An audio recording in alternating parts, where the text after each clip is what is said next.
Hello everyone, welcome back to the channel. तो guys, इस class में हम लोग इंडियन इकोनॉमी का ठीक है चैप्टर 3 में जो बचे हुए टॉपिक्स है आउटसोर्सिंग, डब्ल्यूटीओ, डिमोनेटाइजेशन, जीएसटी, उन सब पे हमारा डिस्कशन एक बचा हुआ है। ठीक है, वो सारा डिस्कशन अब हम इन पार्ट्स में करने वाले हैं। तो सबसे पहले हम स्टार्ट कर रहे हैं टॉपिक आउटसोर्सिंग। ठीक है, आउटसोर्सिंग का मतलब क्या होता है? अगर आप अपना काम किसी और से करवा रहे हो, अपना जो रूटीन नेचर का काम है, कोई भी एंटरप्राइज, कोई भी ऑर्गेनाइजेशन अगर रूटीन नेचर का काम किसी दूसरी ऑर्गेनाइजेशन से करवाती है, then that process is known as outsourcing. Sir ऐसा क्यों कर रहे हैं कि हमारा रूटीन नेचर का काम हम किसी और से करवा रहे हैं? बिकॉज अगर उसमें हम टाइम इन्वेस्ट करेंगे रूटीन एक्टिविटीज में, ऑपरेशनल एक्टिविटीज में, तो हमको क्रूशियल चीजों के लिए टाइम नहीं मिल पाएगा, इंपॉर्टेंट चीजों पे फोकस नहीं कर पाएंगे। दैट्स व्हाई दिस टर्म, ठीक है, ये टर्म इवॉल्व हुआ और ग्लोबलाइजेशन के बाद आउटसोर्सिंग बहुत ज्यादा प्रोमिनेंट हो गया। बिकॉज बहुत ज्यादा बाउंड्रीज खुल गई, पूरा वर्ल्ड एकदम बॉर्डरलेस वर्ल्ड बन गया और बहुत सारी कंपनीज, ठीक है, ये काम करवाना स्टार्ट करती है कि दूसरी कंट्रीज की कंपनी को अपना काम सौंप देते हैं। जैसे कॉल करना, ठीक है, कस्टमर्स को कॉल करना, वो आते हैं ना कस्टमर केयर वाले के कॉल्स वगैरह, ठीक है, तो उसको वो एक एग्जांपल है आउटसोर्सिंग का। कॉल सेंटर्स वगैरह जितने होते हैं कंट्री के अंदर, जिसको बीपीओ बोलते हैं, बिजनेस प्रोसेस आउटसोर्सिंग। ठीक है, तो आउटसोर्सिंग का मतलब क्या है? यहाँ पे देखिए एक बार, it refers to contracting out some of its activities. अपनी कुछ एक्टिविटीज को आपने बाहर किसी और को दे दिया।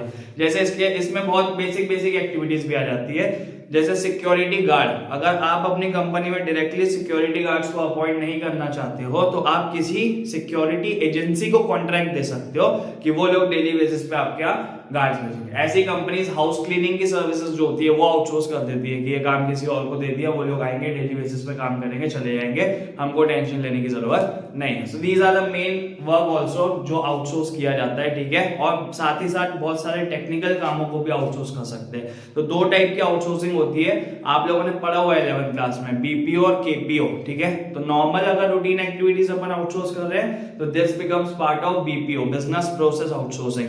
अगर कुछ ऐसी एक्टिविटीज को आप आउटसोर्स कर रहे हो जिसमें नॉलेज लग रही है, ठीक है, तो वो क्या कहलाता है? KPO, knowledge process outsourcing. तो अगर आप अपना लीगल काम किसी और से करवा रहे हो, अपना अकाउंट्स किसी और से मैनेज करवा रहे हो, ऑडिट किसी और से करवा रहे हो, ठीक है, तो ये सब किस में आता है? केपीओ के अंदर आता है। तो आउटसोर्सिंग का मतलब क्या है? It refers to contracting out some of its activities to third party. किसी और को अपना काम हमने दे दिया, किसी थर्ड पार्टी को, which were earlier perform by the organisation. पहले हम खुद ही करते थे ये सारा काम, बट अब हम किसी और से करवा रहे हैं, तो वो क्या कहलाता है? आउटसोर्सिंग कहलाता है। बस सिंपल सी बात है। India has become a favorable destination of outsourcing because of following reasons. ठीक है, आफ्टर ग्लोबलाइजेशन, आफ्टर 1991, इंडिया एक फेवरेबल डेस्टिनेशन बन गया आउटसोर्सिंग का for the rest of the world. ठीक है, बाहर की कंपनीज ने बहुत सारा काम इंडिया की तरफ देना स्टार्ट किया because of these particular reasons. पहला, availability of skilled man power. India के अंदर स्किल्ड मैन पावर अच्छी खासी है, बहुत सारे लोग स्किल्ड है इंडिया के अंदर, एजुकेटेड है, दे आर हाईली क्वालिफाइड। तो बाहर की कंपनीज को ये अच्छा फायदा मिल रहा है इंडिया में कि अगर वो अपना काम इंडिया को देते हैं तो उनका काम बहुत अच्छे तरीके से इंडिया के अंदर सारी कंपनीज करके दे देती है। दूसरा, favourite government policies, favourable government policies, sorry, ठीक है, फेवरेबल गवर्नमेंट पॉलिसीज मतलब आफ्टर 1991 गवर्नमेंट ने जो पॉलिसीज बनाई है रिलेटेड विद आउटसोर्सिंग वो काफी फेवरेबल है। In order to attract the foreign investors, in order to attract the MNCs towards India, government ने कुछ ठीक है उनको फेवर्स देना स्टार्ट किए। जैसे कुछ फेवर्स के एग्जांपल है टैक्स हॉलिडे।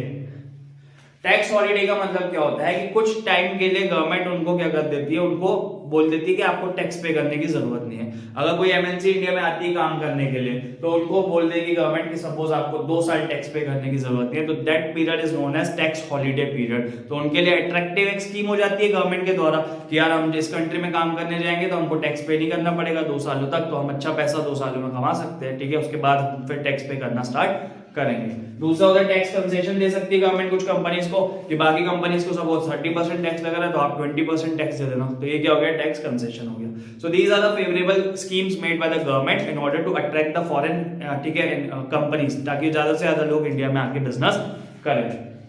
तीसरा, low wage rates and availability of cheap labour. Again India का जो लेबर है वो कैसा? चीप लेबर है, कम में भी काम करने को तैयार हो जाते हैं बिकॉज ऑफ सर्टेन रीजंस। ठीक है, अनएम्प्लॉयमेंट बहुत ज्यादा है इंडिया के अंदर, इसलिए लोगों को अगर कोई भी काम मिलता है तो लोग सस्ते में भी उसको करने के लिए रेडी हो जाते हैं। And that's why foreign companies के लिए एक अच्छा डेस्टिनेशन बना इंडिया कि उनका काम यहाँ पे उनकी कंट्रीज के कंपेरिजन में इंडिया में उनका काम सस्ते में हो जाता है। नेक्स्ट है considerable growth of IT industry. India की आईटी इंडस्ट्री जो है वो बहुत ज्यादा ग्रो की है, ठीक है, आफ्टर 1991 आफ्टर ग्लोबलाइजेशन। तो आईटी इंडस्ट्री में इतना ज्यादा ग्रोथ होने की वजह से आज हमारी बहुत सारी ऐसी कंपनीज है जो वर्ल्ड की टॉप आईटी इंडस्ट्रीज की कैटेगरीज में आती है, जैसे टीसीएस है, विप्रो है, इन्फोसिस है, ठीक है। तो these companies have made a remark, ठीक है, इंपैक्ट क्रिएट किया है इन्होंने आईटी इंडस्ट्री में। And for this reason IT industry develop होने के कारण बाहर के लोग बहुत ज्यादा काम इंडिया में ट्रांसफर करते हैं, ट्रांसमिट करते हैं and expect the Indian companies to do their work and that's why these companies are able to earn, ठीक है, huge amount of foreign reserves for our country. हमारी कंट्री में इन लोगों को ये जो कंपनीज है सारी ये सर्विसेज प्रोवाइड कर रही है फॉरेन क्लाइंट्स को, और उसकी वजह से हमारी कंट्री में इनफ्लो हो रहा है फॉरेन रिजर्व्स का, ठीक है। So because of these particular reasons India एक फेवरेबल डेस्टिनेशन बना आउटसोर्सिंग के लिए एंटायर वर्ल्ड में, ठीक है। बस इससे रिलेटेड और कोई बात नहीं है आपके सिलेबस में, आउटसोर्सिंग में बस ये बात आपको ध्यान रखना है। इससे डायरेक्ट क्वेश्चन आ सकता है कि क्यों इंडिया एक फेवरेबल डेस्टिनेशन है, तो बिकॉज ऑफ दीज 4 रीजंस, ठीक है, दैट्स इट। अब देख रहे हैं वर्ल्ड ट्रेड ऑर्गेनाइजेशन। चलिए अब देख रहे हैं बेटा वर्ल्ड ट्रेड ऑर्गेनाइजेशन के बारे में, ठीक है। इससे भी रिलेटेड क्वेश्चन आ सकता है इस चैप्टर के अंदर से कि वर्ल्ड ट्रेड ऑर्गेनाइजेशन क्या होता है, what are the major functions of world trade organisation and all. तो एक एक करके डिस्कस कर रहे हैं बातें। वर्ल्ड ट्रेड ऑर्गेनाइजेशन एक ऐसी बॉडी है, एक ऐसा ऑर्गेनाइजेशन है जिसमें सारी मेंबर कंट्रीज एक कॉन्ट्रैक्ट करती है, एक एग्रीमेंट करती है कि हम फ्री फ्लो करेंगे ट्रेड का, ठीक है। जितना भी ट्रेड होगा गुड्स का, सर्विसेज का, इंटरनेशनल ट्रेड होगा वो एकदम फ्री होगा, without any restrictions, without any barriers, ठीक है। तो this is the motive behind establishment of world trade organisation. कब फाउंड किया गया? World trade organisation was founded in 1995। तो 1995 के पहले क्या हुआ करता था? वर्ल्ड ट्रेड ऑर्गेनाइजेशन की सक्सेसर बॉडी हुआ, ठीक है, प्रेडिसेसर बॉडी हुआ करती थी प्रायर टू डब्ल्यूटीओ। जीएटीटी एक बॉडी थी, ठीक है। जीएटीटी बस एक जनरल एग्रीमेंट था ट्रेड एंड टैरिफ। जीएटीटी का फुल फॉर्म क्या है? General agreement on trade and tariff, ठीक है।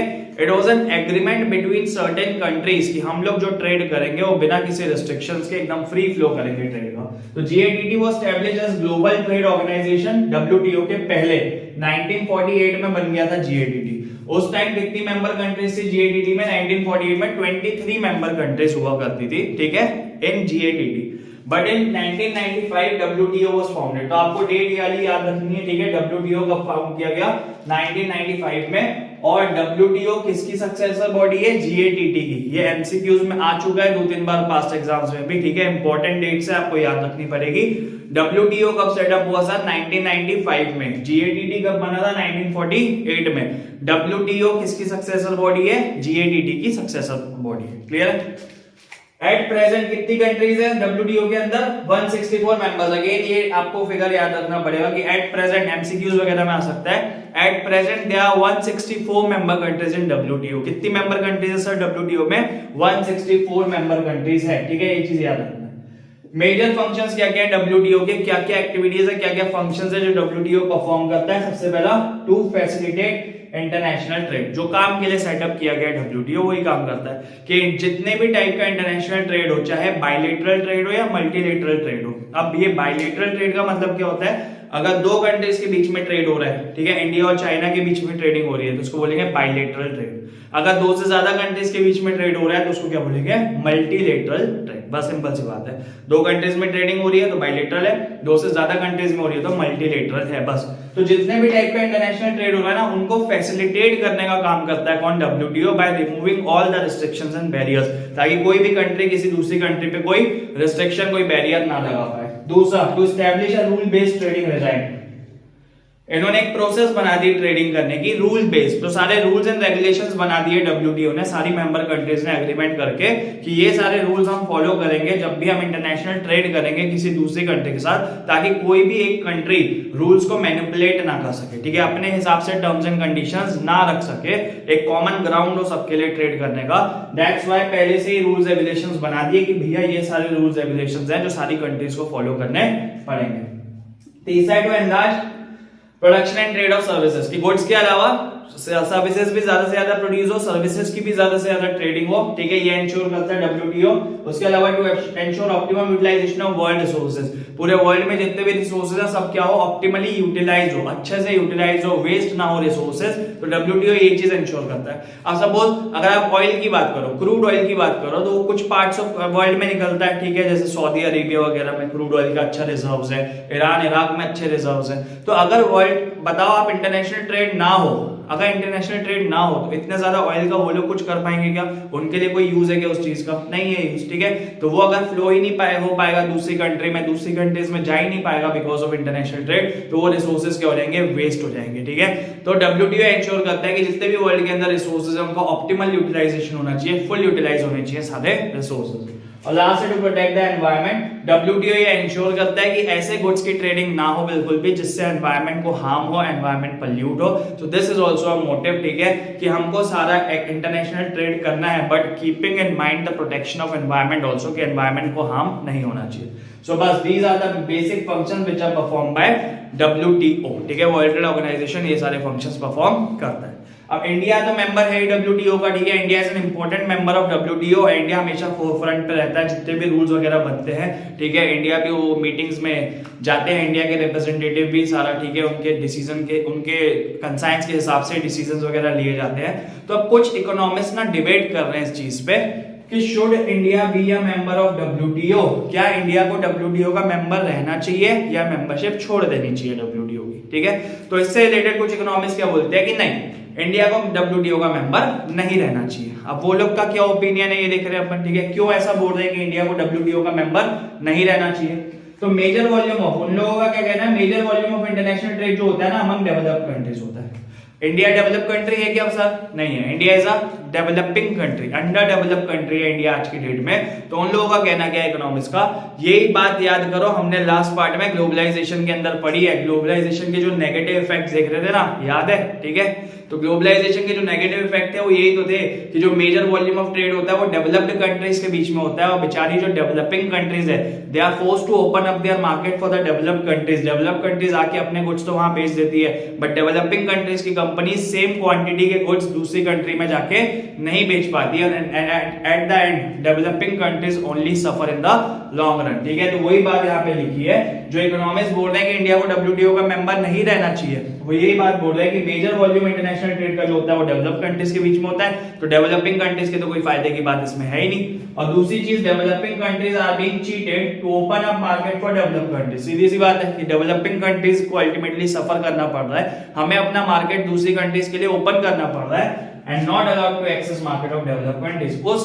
क्वांटिटी के गुड्स जितने वो लोग हमारी कंट्री में आके बेच रहे हैं ना, उस सिमिलर क्वांटिटी के, उस सिमिलर अमाउंट के ट्रांजैक्शंस हम उनकी कंट्री में जाके नहीं कर रहे। तो ultimately the imports are going to be more than the exports, ठीक है, सीधा से ये काम होने वाला है because of this particular thing, globalisation and WTO का मेंबर रहने से। तो वो इकोनॉमिक्स का कहना है कि इंडिया को मेंबरशिप WTO की छोड़ देनी चाहिए। तो ये एक डिबेट है, ये पॉइंट थोड़ा सा ध्यान रखने वाला पॉइंट है, ठीक है, कि for this particular 2 reasons India should not be a member of WTO। So this was all about world trade organisation, बस इतनी सी बात है वर्ल्ड ट्रेड ऑर्गेनाइजेशन में, आई होप क्लियर होंगी। अब देख रहे हैं नेक्स्ट टॉपिक।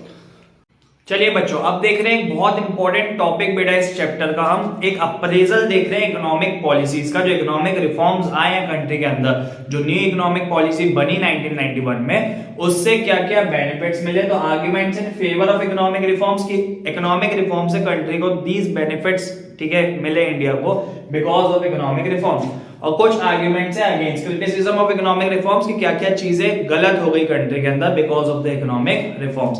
तो वही है, एक सिक्के के 2 पहलू हैं, सेम, ठीक है, 2 sides of the same point. तो बस हम देख रहे हैं arguments in favour of economic reforms, exam point of view से इंपॉर्टेंट टॉपिक है, सारे पॉइंट्स आपको ध्यान रहने चाहिए, ठीक है। तो पहली बात, arguments in favour of economic reforms में increase in rate of economic growth, country की जो इकोनॉमिक ग्रोथ है वो बढ़ी because of the economic reforms. अब सर किसी भी कंट्री की ग्रोथ को कैसे मेजर करते हैं? GDP से। तो इंडिया का जीडीपी बढ़ा because of the implementation of economic reform. Sir सब डेवलप हुआ ना इंडिया में, इंडस्ट्रीज भी डेवलप हुई, फॉरेन सेक्टर भी डेवलप हुआ, सर्विस सेक्टर भी डेवलप हुआ, ठीक है। इसके कारण जीडीपी में कंट्रीब्यूशन बढ़ा। बट इसमें एक इंपॉर्टेंट बात ध्यान रखने वाली है कि जीडीपी में जो मेजर कंट्रीब्यूशन हो रहा था वो इंडस्ट्रीज या एग्रीकल्चर का नहीं हो रहा था सर, सर्विस सेक्टर का हो रहा था। So because of economic reform सबसे ज्यादा ग्रोथ किसमें हुई है, सर्विस सेक्टर में हुई है, और सर्विस सेक्टर का कंट्रीब्यूशन इवेंचुअली जीडीपी में बढ़ता हुआ बहुत ज्यादा दिखाई हुआ। इंडस्ट्रीज या एग्रीकल्चर का उतना ज्यादा जीडीपी में कंट्रीब्यूशन नहीं इंक्रीज हुआ। दूसरी बात, inflow of foreign investment. Foreign investment का अच्छा खासा इनफ्लो इंडिया के अंदर हुआ because of the economic reforms, ठीक है। इससे रिलेटेड एक बात यहां पे लिखी हुई है मैंने कि 1990-91 में, ठीक है, before the implementation of economic reforms की बात कर रहे हैं, $100 मिलियन का एफडीआई था इंडिया के अंदर, फॉरेन डायरेक्ट इन्वेस्टमेंट, मतलब फॉरेनर्स का कितना पैसा लगा हुआ था इंडिया के अंदर, $100 मिलियन, जो फिगर अब चेंज हो गई 2017-18 में कितना पहुंच गया, $30 बिलियन। सो ये आप रिमार्क किसको दे सकते हो, इसका आप श्रेय किसको दे सकते हो, क्रेडिट इकोनॉमिक रिफॉर्म्स को देंगे, ठीक है, कि because of the economic reforms the foreigners invested more and more amount into India, FDI बहुत ज्यादा बढ़ा इंडिया के अंदर, और जिसका ये ड्रास्टिक इंक्रीज आपको देखने को मिल रहा है, ठीक है। तीसरा, rising foreign exchange reserve. Foreign exchange reserves भी इंडिया के अच्छे खासे बड़े हैं after the implementation of economic reforms. India exporter भी बना बहुत सारी चीजों का, अच्छी चीजें इंडिया से एक्सपोर्ट होने लगी, ठीक है, और वो एक्सपोर्ट होने के कारण इंडिया का फॉरेन रिजर्व्स भी बढ़ते गया। अब आज की डेट में कंडीशन ऐसी पहुंच गई है कि India is one of the largest foreign reserves holders in the entire world. पूरे वर्ल्ड में अगर सारी कंट्रीज को आप कंपेयर करोगे तो इंडिया एक ऐसी कंट्री है जिसके पास अच्छा खासा फॉरेन रिजर्व्स पड़ा हुआ है, ठीक है। एक जमाना याद करो जब इंडिया के पास एक हफ्ते तक चलाने के लिए भी फॉरेन रिजर्व्स नहीं था, याद है, पढ़ा हुआ इससे पहले वाले चैप्टर्स में हमने 1950-1990 की जब बात कर रहे थे, ठीक है। तो सबसे ज्यादा दिक्कत, बहुत ज्यादा प्रॉब्लमेटिक बात थी पॉलिसी मेकर्स के लिए कि इंडिया के पास फॉरेन एक्सचेंज रिजर्व्स है ही नहीं। अब वो स्थिति चेंज हो गई, अब ऐसी हो गई है कि India is one of the largest foreign reserves holders in the world. All the credit goes to new economic policy, economic reforms. Next, rise in exports. India में से एक्सपोर्ट भी बढ़ा, ठीक है, after the implementation of new economic policy. बहुत ज्यादा चीजें India से एक्सपोर्ट होने लगी, जैसे ऑटो पार्ट्स हो गए, आईटी सॉफ्टवेयर्स हो गए, इन सारी चीजों की फॉरेन मार्केट में अच्छी खासी डिमांड, फार्मास्यूटिकल्स हो गई, दवाइयां हो गई इंडिया की, ठीक है, फॉरेन मार्केट में अच्छी खासी डिमांड उठने लगी इन सारी चीजों की, and India began to export more and more amount of these things. Control and inflation. Inflation पे कंट्रोल आ गया सर, हमने पढ़े थे, सबसे पहला टॉपिक इस चैप्टर का यही तो था, रीजंस फॉर इकोनॉमिक रिफॉर्म्स। तो उसमें क्या पढ़े थे हमने, रीजन कि इन्फ्लेशन बहुत ज्यादा था सर इकोनॉमी के अंदर, चीजों के प्राइसेस बढ़े हुए थे, महंगाई बहुत आ गई थी इकोनॉमी में, तो कंट्रोल आ गया sir. After the implementation of economic reforms control आ गया इन्फ्लेशन पे, प्राइसेस इवेंचुअली सारी चीजों के कंट्रोल में आ गए, बिकॉज क्या हो गया, सप्लाई बढ़ गई चीजों की ना। अब देखो फॉरेन कंपनीज भी आ गई इंडिया के अंदर, इंडियन कंपनीज ने भी प्रोडक्शन बढ़ा दिया, तो उसके कारण सप्लाई बढ़ गई चीजों की और अल्टीमेटली प्राइसेस कम हो गए। पहले प्राइसेस ज्यादा क्यों हो गए थे, because of short supply, supply कम हो रही थी चीजों की इकोनॉमी के अंदर। Last increase in role of private sector, तो इसका श्रेय जाता है प्राइवेटाइजेशन को। पढ़े हमने प्राइवेटाइजेशन में कि पब्लिक सेक्टर ने जो अपने लिए रिजर्व करके रखी थी इंडस्ट्रीज, वो धीरे धीरे क्या करना स्टार्ट कर दिया, प्राइवेट करना स्टार्ट कर दिया through transfer of ownership and disinvestment. याद है लास्ट पार्ट में पढ़ी हुई है ये बात हमने प्राइवेटाइजेशन के अंदर, क्लियर।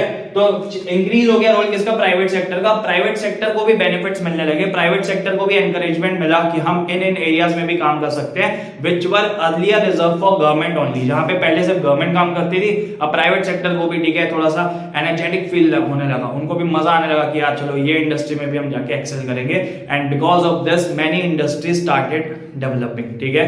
तो ये सारे क्या थे, arguments in favour of economic reforms, ये सब बेनिफिट्स इंडिया को मिले because of the implementation of economic reforms. अब देख रहे हैं हम आर्गुमेंट्स अगेंस्ट इकोनॉमिक रिफॉर्म्स या फिर क्रिटिसिज्म ऑफ इकोनॉमिक रिफॉर्म्स। देखिए क्रिटिसिज्म ऑफ इकोनॉमिक रिफॉर्म्स में सबसे पहला पॉइंट है ग्रोइंग अनएम्प्लॉयमेंट, ठीक है। कंट्री के अंदर क्या हुआ बेटा, अनएम्प्लॉयमेंट बहुत रैपिडली इंक्रीज होने लगी, बिकॉज क्या हो रहा था कि ग्रोथ तो हो रही थी बट जो हमारे वाइटल सेक्टर थे ना, एग्रीकल्चर एंड इंडस्ट्री, उनमें ज्यादा ग्रोथ नहीं हो रही थी। And still after independence, after so many years of independence, still a large chunk of population is heavily dependent on agriculture, ठीक है। आज की डेट में भी अच्छी खासी पॉपुलेशन एग्रीकल्चर पे डिपेंडेंट है, एंड बिकॉज ऑफ, ठीक है, meagre growth in that that sector, ज्यादा कुछ ग्रोथ हुई नहीं उस सेक्टर के अंदर, and for this reason unemployment का रेट बढ़ता गया। दूसरा रीजन है पॉपुलेशन भी कंट्री की बहुत रैपिडली बढ़ी है, ठीक है, तो पॉपुलेशन इतनी मैनीफोल्ड बढ़ी है कि जो रेट ऑफ डेवलपमेंट है, रेट ऑफ ग्रोथ है, वो उस पॉपुलेशन ग्रोथ को मैच नहीं कर पाया, and for this reason unemployment क्या हुई,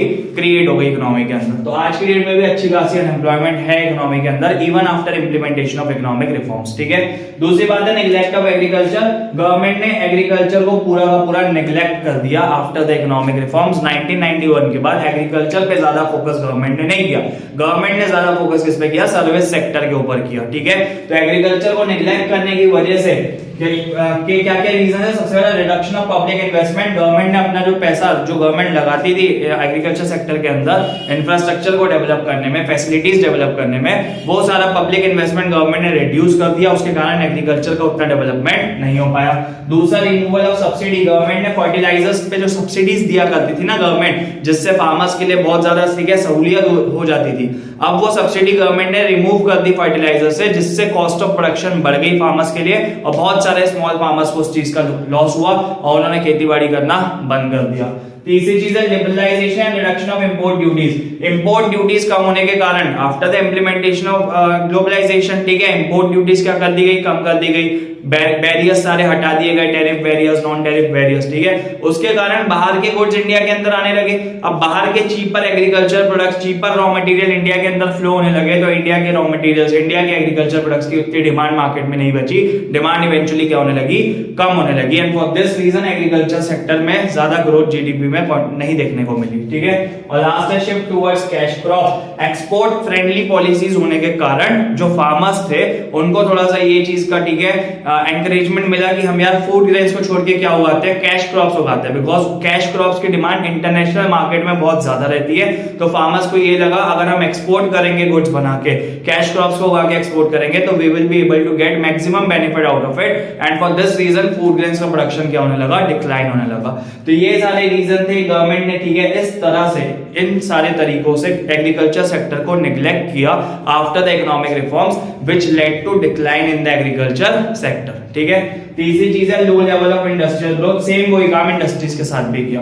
तो अल्टीमेटली अगर अपन कंक्लूजन देखें ना कि ग्लोबलाइजेशन का मैक्सिमम बेनिफिट किसको मिला है, तो सर्विस सेक्टर को सबसे ज्यादा बेनिफिट मिला sir, transportation, communication, IT industry, ये सारी चीजें ज्यादा डेवलप हुई है rather than agriculture and industry. अब low level of industrial growth किस रीजन से हुआ, सबसे पहली बात तो cheaper imported goods, after globalisation बाहर के सस्ते गुड्स इंडिया के अंदर आने लगे, चीप गुड्स इंडिया के अंदर आने लगे, तो लोगों ने सस्ते गुड्स को डिमांड करना स्टार्ट किया इकोनॉमी के अंदर। अब आपको भी अगर ऑप्शन दी जाए, ठीक है, कि आप कौन से गुड्स खरीदोगे, तो जो चीप इंपोर्टेड गुड्स है उनकी क्वालिटी भी अच्छी है और उनका प्राइस भी कम है, तो आप बाहर के गुड्स को ही प्रेफर करोगे ना, rather than purchasing goods of your own country. अभी मोदी जी बोलते तो हैं वोकल फॉर लोकल, ठीक है, कि आप अपने देश की चीजें ज्यादा खरीदो, बट जब एक कंज्यूमर के सामने चॉइस आती है ना बेटा इकोनॉमी के अंदर, जब एक कंज्यूमर प्राइसेस को और क्वालिटी को कंपेयर करता है, तो कंज्यूमर हमेशा वही चीज प्रेफर करेगा जिसका प्राइस लो हो और क्वालिटी अच्छी हो, ठीक है। तो यही बात इंडियन कंज्यूमर के साथ भी हुई, चीपर इंपोर्टेड गुड्स कंट्री के अंदर आए और डोमेस्टिक इंडस्ट्रीज की डिमांड क्या हो गई, मार्केट से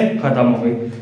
दूसरी चीज lack of infrastructure facilities, government ने उतना ज्यादा फोकस किया ही नहीं इंफ्रास्ट्रक्चर डेवलप करने में, पावर सप्लाई एडिक्वेट नहीं थी, ट्रांसपोर्टेशन फैसिलिटीज अच्छी नहीं थी, उसके कारण इंडस्ट्रीज ज्यादा डेवलप नहीं हो पाई। तीसरी चीज है non tariff barriers by developed countries, ठीक है, non tariff barriers by developed countries मतलब हमने तो चलो एग्रीमेंट किया, ग्लोबलाइजेशन इंप्लीमेंट किया कंट्री के अंदर, हमने अपने देश से नॉन टैरिफ बैरियर्स मतलब कोटा सिस्टम जो चलता था ना, कोटा हमने हटा दिया कि बाहर के जितने भी क्वांटिटी के गुड्स आना चाहे हमारी कंट्री के अंदर आ सकते हैं। बट कुछ डेवलप्ड कंट्रीज जैसे यूएसए ने अपने देश से कोटा सिस्टम नहीं हटाया, तो वहां के गुड्स इंडिया में आने में कोई रोक नहीं थी, पर इंडिया के गुड्स वहां जाने में उन्होंने क्या लगा दी, यूएस गवर्नमेंट ने रोक लगा दी। तो बताओ उनके लिए तो मार्केट एक्सपांड हो गया, पर हमारे लिए मार्केट एक्सपांड हो पाया क्या, नहीं हो पाया, and for this reason industries का उतना ज्यादा डेवलपमेंट नहीं हो पाया after the implementation of economic reforms. Next कुछ बातें और है, इनइफेक्टिव डिसइन्वेस्टमेंट पॉलिसी, गवर्नमेंट की जो डिसइन्वेस्टमेंट पॉलिसी थी ना, याद आ रहा है, प्राइवेटाइजेशन में पढ़ा है हमने डिसइन्वेस्टमेंट। डिसइन्वेस्टमेंट का मतलब क्या होता है, जो गवर्नमेंट बेचती है, शेयर्स बेचती है ना जो पब्लिक सेक्टर कंपनीज के, तो इसमें क्या बात लिखी है कि गवर्नमेंट ने जितना भी टारगेट बनाया ना डिसइन्वेस्टमेंट का, पब्लिक सेक्टर को कन्वर्ट करने के लिए प्राइवेट सेक्टर में, गवर्नमेंट ने सपोज टारगेट बनाया कि इस साल हम 1000 करोड़ उठाएंगे मार्केट से through sale of public sector undertaking, इस साल हम 1 लाख करोड़ रुपए उठाएंगे मार्केट से। तो वो जितना टारगेट बनाती थी गवर्नमेंट उसको अचीव तो कर लेती थी, बट कुछ स्कॉलर्स ने ना इस पे क्वेश्चन उठा दिया गवर्नमेंट की डिसइन्वेस्टमेंट पॉलिसी पे। क्या क्वेश्चन उठाया? कुछ स्कॉलर्स ने बोला कि गवर्नमेंट अपने एसेट्स को अंडर वैल्यू कर रही है। सपोज किसी कंपनी का वैल्यूएशन होना चाहिए 500 करोड़ रुपीस, तो गवर्नमेंट उसको कितने में बेच दे रही है? 200 करोड़ रुपीस में बेच दे रही है। जैसे तैसे मतलब गवर्नमेंट क्या छुड़ा रही है? पीछा छुड़ा रही है पब्लिक सेक्टर अंडरटेकिंग से, जिसके कारण डिसइन्वेस्टमेंट पॉलिसी बहुत अच्छी गवर्नमेंट की नहीं थी। तो बहुत सारे स्कॉलर्स ने इस चीज पे ठीक है सवाल उठाया कि ये गलत पॉलिसी हो रही है गवर्नमेंट की। गवर्नमेंट अपने एसेट्स को क्या कर रही है? अंडर वैल्यू करके जबरदस्ती बेचते जा रही है प्राइवेट सेक्टर को। और दूसरी बात डिसइन्वेस्टमेंट से रिलेटेड ये है बेटा कि गवर्नमेंट के पास जो पैसा आया ना डिसइन्वेस्टमेंट करके पब्लिक सेक्टर अंडरटेकिंग्स का, उस पैसे को गवर्नमेंट ने अपने पुराने खर्चों को ठीक है रिकवर करने में यूज कर दिया। पुराना कहीं से लोन लिया था वो रिकवर करने में लगा दिया गवर्नमेंट ने। पुराने जो एक्सपेंडिचर हो गए थे वो गड्ढे भरने में ठीक है वो पैसे क्या कर दिए? यूज कर दिए बोल सकते हैं अपन। तो उसकी वजह से डिसइन्वेस्टमेंट का पैसा तो आया, बट उसकी वजह से देश में डेवलपमेंट कुछ नहीं हो पाया। उस पैसों का कुछ भी ज्यादा यूटिलाइजेशन कंट्री के डेवलपमेंट में, कंट्री की ग्रोथ में नहीं हो पाया। And that's why the disinvestment policy was highly ineffective. Next है इनइफेक्टिव टैक्स पॉलिसी। गवर्नमेंट की जो टैक्स की पॉलिसी थी वो भी काफी इनइफेक्टिव थी। ठीक है, गवर्नमेंट ने टैक्स का रिडक्शन किया था, हमने देखा था अभी पीछे लिबरलाइजेशन के अंदर टैक्स रिफॉर्म्स में, अगर याद होगा पार्ट 2 में। तो गवर्नमेंट ने क्या किया था? टैक्स में रिडक्शन तो किया था with the possibility of increasing the tax revenue. Government को क्या लगा? अगर टैक्स रिड्यूस कर देंगे तो ज्यादा से ज्यादा लोग क्या करेंगे? टैक्स पे करेंगे, टैक्स इवेजन कम हो जाएगा। बट इसका नेगेटिव इफेक्ट देखने को मिला। गवर्नमेंट ने टैक्स ठीक है टैक्स के रेट्स कम तो किए, बट उसकी वजह से लोगों ने फिर भी टैक्स ज्यादा पे करना स्टार्ट नहीं किया, which ultimately led to loss, ठीक है, loss of revenue for the government. Government को टैक्स से जितना रेवेन्यू होना चाहिए था उतना रेवेन्यू नहीं हुआ। ठीक है, अच्छा खासा लॉसेस गवर्नमेंट को बेयर करने पड़े। दूसरी चीज, फॉरेनर्स को जो गवर्नमेंट ने टैक्स कंसेशन दिए थे, फॉरेन डायरेक्ट इन्वेस्टमेंट, अगर फॉरेनर्स पैसा इन्वेस्ट कर रहे हैं इंडिया में तो गवर्नमेंट ने उनको भी बहुत सारे टैक्स में कंसेशन दिए थे। उसके कारण भी क्या हुआ? गवर्नमेंट को बहुत नुकसान झेलना पड़ा ड्यू टू टैक्स इवेजन। ठीक है, नेक्स्ट है स्प्रेड ऑफ कंज्यूमरिज्म। ग्लोबलाइजेशन आने के कारण मार्केट का ट्रेंड बदल गया। सब मार्केट का पूरा ट्रेंड ही उल्टा हो गया। पहले हुआ करता था प्रोड्यूसर ओरिएंटेड मार्केट, अब हो गया कंज्यूमर ओरिएंटेड मार्केट। तो पहले सिर्फ नेसेसरी गुड्स चलते थे इंडिया के अंदर, तो कंज्यूमर्स एकदम सिंपल थे, ठीक है, एकदम सादी लाइफ जी रहे थे। बट ड्यू टू ग्लोबलाइजेशन बहुत सारे लग्जरी गुड्स भी इंडिया के अंदर फ्लो होने लगे, which change the trend of the market. Consumers ज्यादा डिमांडिंग हो गए, कंज्यूमर्स की एक्सपेक्टेशन ज्यादा हाई हो गई, and this led to the spread of consumerism in the economy. ठीक है, which is a negative effect of course. और फिर लास्ट है अनबैलेंस्ड ग्रोथ। अनबैलेंस्ड ग्रोथ का मतलब इसमें सिर्फ एक ही बात लिखी है कि ग्रोथ सिर्फ सर्विस सेक्टर की हुई है। Because of globalisation IT industry अच्छी खासी डेवलप हुई है, आपकी टेलीकम्युनिकेशन इंडस्ट्रीज, ठीक है, आपकी ट्रांसपोर्ट इंडस्ट्रीज, जितनी भी सर्विस सेक्टर में इंडस्ट्रीज है, बैंकिंग हो गया, इंश्योरेंस हो गया, इनमें अच्छा डेवलपमेंट देखने को मिला है, तभी सर्विस सेक्टर का कंट्रीब्यूशन जीडीपी में इंक्रीज भी हुआ है। बट आपकी जो मेन इंडस्ट्रीज है जहां पे ज्यादा से ज्यादा लोग एम्प्लॉयड हैं, एग्रीकल्चर और इंडस्ट्रीज, वो डेवलप नहीं हो पाई। तो प्राइमरी और सेकेंडरी सेक्टर पे ज्यादा फोकस नहीं हुआ after the globalisation. Tertiary sector, ठीक है, क्या हुआ है? बूम हुआ है, अच्छा खासा ग्रो हुआ है। So these were the points regarding criticism of economic reforms. Economic reforms India के लिए अच्छे कैसे नहीं रहे, और ये थे इन favour of economic reforms. Economic reforms का क्या क्या बेनिफिट इंडियन इकोनॉमी को मिला। तो आई होप ये वाला टॉपिक एकदम बढ़िया से आपको समझ में आया होगा। एक एक पॉइंट्स बेटा मैंने यहाँ पे कवर कराया है, कुछ भी चीजें हमने इसमें छोड़ी नहीं है। क्लियर है? तो अगर वीडियो आपको पसंद आ रही है तो प्लीज वीडियो को लाइक कीजिए, ज्यादा से ज्यादा शेयर कीजिए, और आगे के वीडियोस के लिए चैनल के साथ जुड़े रहिए। Thank you so much for watching.